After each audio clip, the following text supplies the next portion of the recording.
Can you hear me? Yes, sir. All right. Hey, I just wanted to ask you, when you look at Matthew 5:14-16, the description of the church as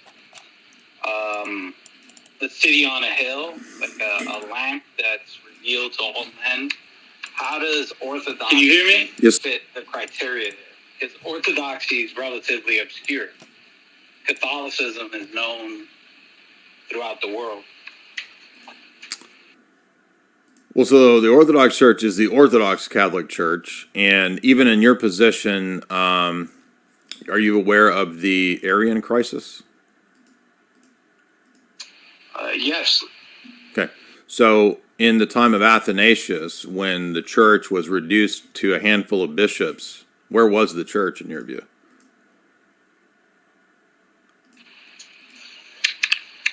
Well, I mean, where was the church?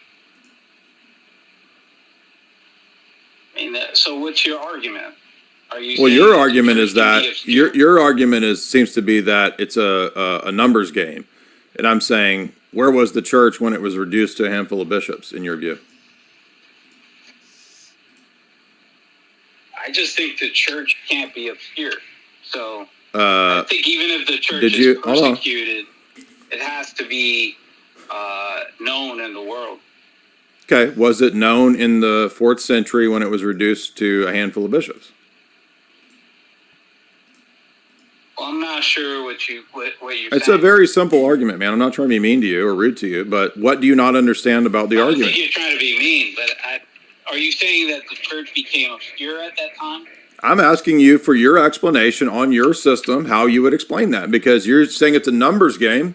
So was the church not there in the 4th century when it lost numbers?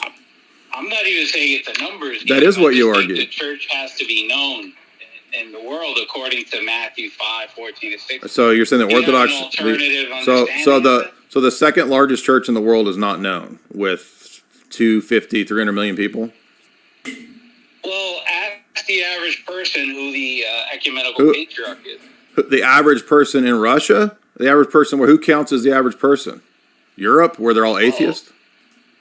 Well, how do you account for the Pope being known by, even indigenous people in the Amazon? Okay, so what makes it true is the numbers.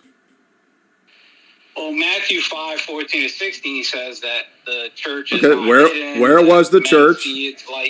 Where was the church in the 4th century when there was a handful of bishops? What are you saying, though, right? So how do you not understand? This is what is wrong with you guys? Seriously, with Roman Catholics, can you not think through what the simple point that I'm making?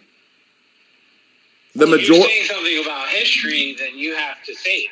I mean, what is about history? About the 4th century? You're not talking about history when you talk about the Pope being known in the world. Is that not something that's historical in your view? Of course I'm talking history. Church history is part of this. What do you mean? Well, the church has been understood through the West. It hasn't been understood through the East. Where do you think the 7 ecumenical councils happened? In the West? They happened in the East. Well, that's what you appeal to these documents, right? But when we look at did you not hear what I just said? The councils. Did you not hear what I said? The councils. Where did the councils happen? The 7 councils in the West. Well, what does that have to do with the sociology of the church? Literally incapable of following simple argumentation. Unbelievable. This is what we get with Roman Catholics. They never fail to live up to the expectations. Can't follow basic arguments, can't answer simple questions. Obviously what I'm saying is that it can't be a numbers game. In your own view, it can't be a numbers game. They can't fault. They're like deluded to the point that you make a simple point, they can't follow it. They are lost. It's just right over. Boom. You can repeat it 20 times. Simple point. They're lost. No